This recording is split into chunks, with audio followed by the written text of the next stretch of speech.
Mas mau nanya, saya tuh bilang ke suami kalau saya meninggal, nanti kalau masih ada tabungan agar diwakafkan uang tersebut. Yang saya tanyakan apakah mana yang lebih dianjurkan berkata seperti itu ataukah dibiarkan saja untuk ahli waris gitu? Ibu di Depok, barakallahu fik.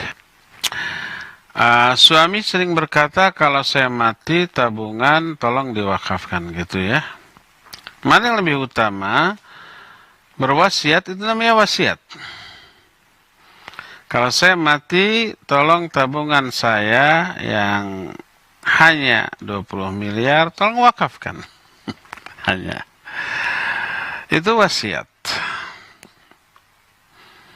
Adapun selain tabungan, ada rumah 10 miliaran satunya juga. Ada mobil mewah, ada tanah, ada toko, ada perusahaan banyak. Itu tidak diwasiatkan. Jangan diwakafkan tapi sebagai warisan. Mana yang lebih baik? Apakah berwasiat atau biarkan sebagai warisan? Tentu saja wasiat. Tapi syaratnya wasiat tidak boleh dari sepertiga. Tidak boleh lebih dari sepertiga dari hartanya. Kalau kekayaan yang dimiliki oleh laki-laki atau suami tadi hanya tabungan, tabungannya ada 200 juta. Tapi hanya itu-itunya, nggak ada yang lain. Mobil nggak punya, rumah juga ngontrak gitu ya. Dia udah memiliki penyakit parah lalu berwasiat. Seluruh uang tabungan saya tolong wakafkan. Cari masjid yang lagi dibangun. Di atas sunnah. Cari pondok pesantren sunnah yang sedang membangun. Tuh di Selacau kata. Di Ma'had Tarbiyah Sunnah sedang membangun. Kasihkan ke sana. Tapi hanya itu satu-satunya. Rumah nggak ada, besok kalau sudah harus dibayar, harus diusir tuh, harus pindah kontrakannya. Mobil nggak ada, motor nggak ada. Maka tidak boleh.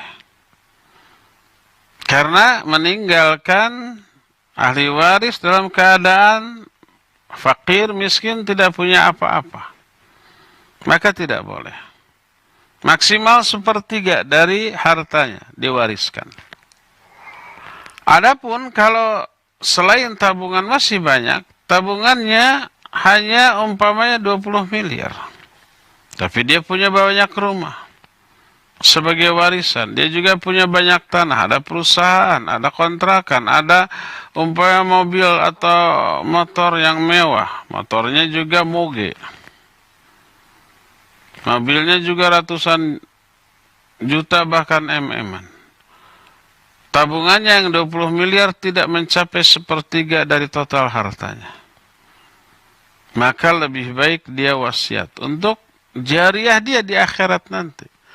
Tanpa memadaratkan kepada ahli waris.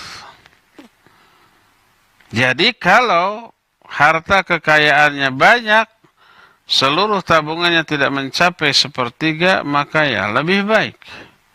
Lebih baik dia berwasiat untuk bekal dia di akhirat. Dengan bekal yang jariah, yang mengalir terus-menerus. Tapi kalau melebihi dari sepertiga, maka laksanakan hanya sepertiga maksimal. Umpamanya tidak punya apa-apa lagi, tuh uang tabungan saya 200 juta, wakafkan kalau saya mati. Maka ambil aja sepertiga, wakafkan 2/3-nya sebagai warisan. Bagi ahli waris, istri dan anak-anaknya ya. Ini poin yang pertama. Adapun kalau dalam kondisi yang sehat, bugar seperti umpamanya sekarang, tidak ada penyakit, tidak ada tanda-tanda kematian segera. Terus dia mewakafkan seluruh hartanya. Tabungannya ada 200 juta dan nggak punya apa-apa lagi, lalu dia wakafkan semuanya. Rumah kontrakannya baru dibayar. Setahun kemudian insya Allah dapat lagi lah untuk kontrak tahun depan gitu. Maka boleh walaupun seluruh hartanya dia infakkan, dia sodakohkan, dia wakafkan. Karena tidak berkaitan dengan hak ahli waris. Karena dia masih belum ada tanda-tanda kematian segera. Itu perbedaannya ya. Jadi infak, sedekah selama masih kondisi normal boleh seluruh hartanya. Adapun kalau diambang kematian, dia merasa usianya tidak akan lama, lalu berwasiat, kalau saya mati maka wakafkan seluruh harta saya, maka tidak boleh. Kalau toh dia kekeh begitu, silakan wakafkan 1/3 dari hartanya secara maksimal, dan 2/3 sisanya sebagai warisan untuk para ahli waris.